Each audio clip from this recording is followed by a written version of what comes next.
Startup story series number 2. So ఇదేంటంటే like నా startup idea దానికన్నా ముందు, అంటే స్టార్టప్ ఐడియా రాకన్నా ముందు, when I was in 8th class. So నాకేమనిపించిందంటే, అందరికీ అంటే మా క్లాస్లో ఫస్ట్ వస్తే ఇట్లా బ్యాడ్జెస్ ఇచ్చేవాళ్ళు.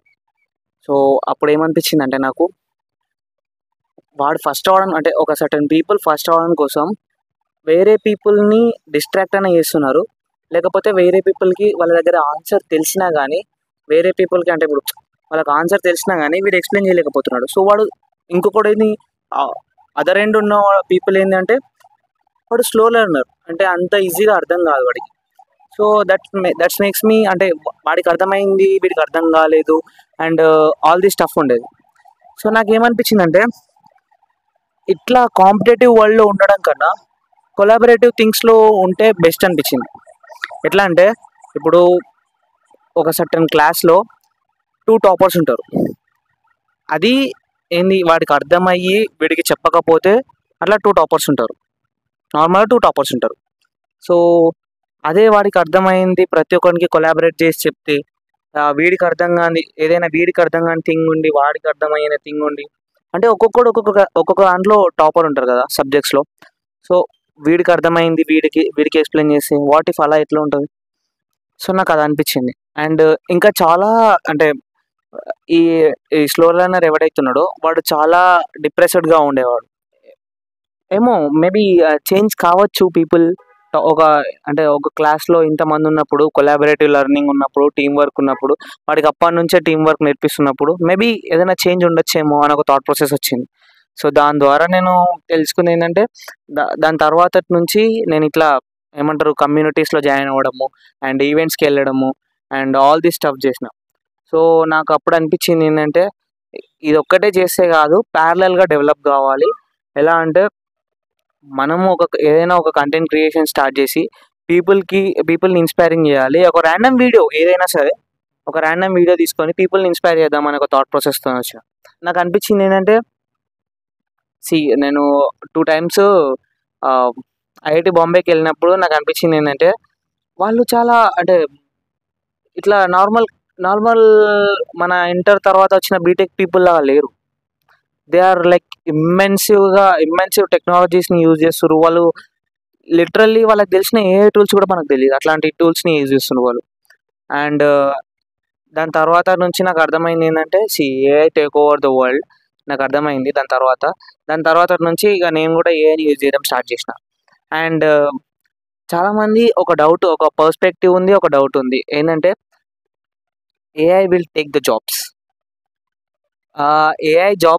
ఆబ్వియస్లీ ఏఐ జాబ్స్ తీసుకోలేదు. ఎందుకంటే క్యాల్కులేటర్ వచ్చినప్పుడు కూడా ఇదే మాట అన్నారు, స్టీమ్ ఇంజన్ వచ్చినప్పుడు కూడా ఇదే మాట అన్నారు, కంప్యూటర్ వచ్చినప్పుడు కూడా ఇదే మాట అన్నారు, అండ్ వరల్డ్ వైడ్ వెబ్ వచ్చినప్పుడు కూడా ఇదే మాట అన్నారు. Will all these take the jobs? Not right. So చూద్దాం, ఒకవేళ జాబ్స్ తీసుకుంటే వాట్ ఇఫ్ అంటే అవన్నీ జాబ్స్ తీసుకోలేవు. ఎందుకంటే ఏమంటారు ఎంట్రీ జాబ్స్ని తీసుకోగలుగుతావు. లైక్ ఎట్లా అంటే గుమాస్తా, ఇప్పుడు క్లర్క్, రీసెంట్ టైమ్స్లో క్లర్క్ రీప్లేస్ అవుతుండు. అండ్ గుమాస్తా, క్లర్క్ ఇలాంటి వాళ్ళు రీప్లేస్ అవుతున్నారు. ఎందుకు? అది చిన్న పని ఏఐ చేయగలుగుతుంది. నువ్వు చేయాల్సింది ఏంది? ఒక స్టూడెంట్ ఏఐ నేర్పించగలుగుతుందా? వాడికి హ్యూమన్ టచ్ ఉండడం వల్లనే కదా టీచింగ్ వచ్చేది. స్టార్ట్ అయ్యేదాకా కూడా నేను అనుకోలేదు ఇంత ఏఐ ఉంటుందని.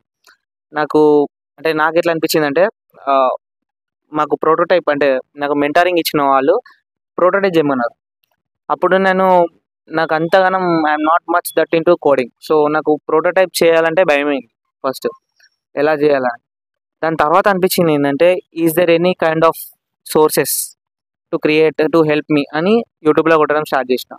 Then found this app called Rark AI. So ఆ రార్క్ ఏఐ ద్వారా నేను నా ప్రోటోటైప్ని తయారు చేసుకున్నాను.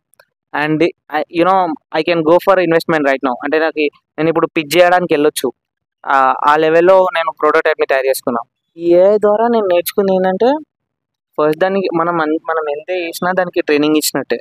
ఇప్పుడు ఆ ఏఐకి నువ్వు ఏదైతే డేటా ఇస్తున్నావో ఆ డేటా కూడా సేఫ్ కాదని నేను చెప్పలేను.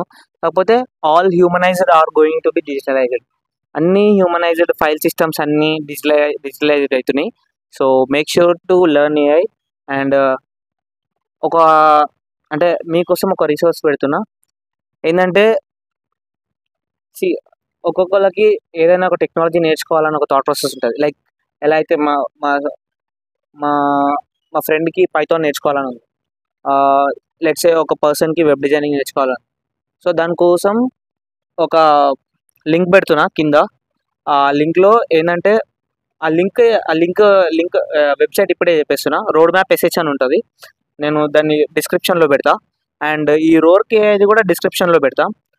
ఒకసారి ఇవి రెండు చూడండి. And you can make prototypes also. So what are you waiting for? మీకు ఏదైనా వెబ్ డిజైనింగ్ కానీ ఏదైనా చేయాలనుకుంటే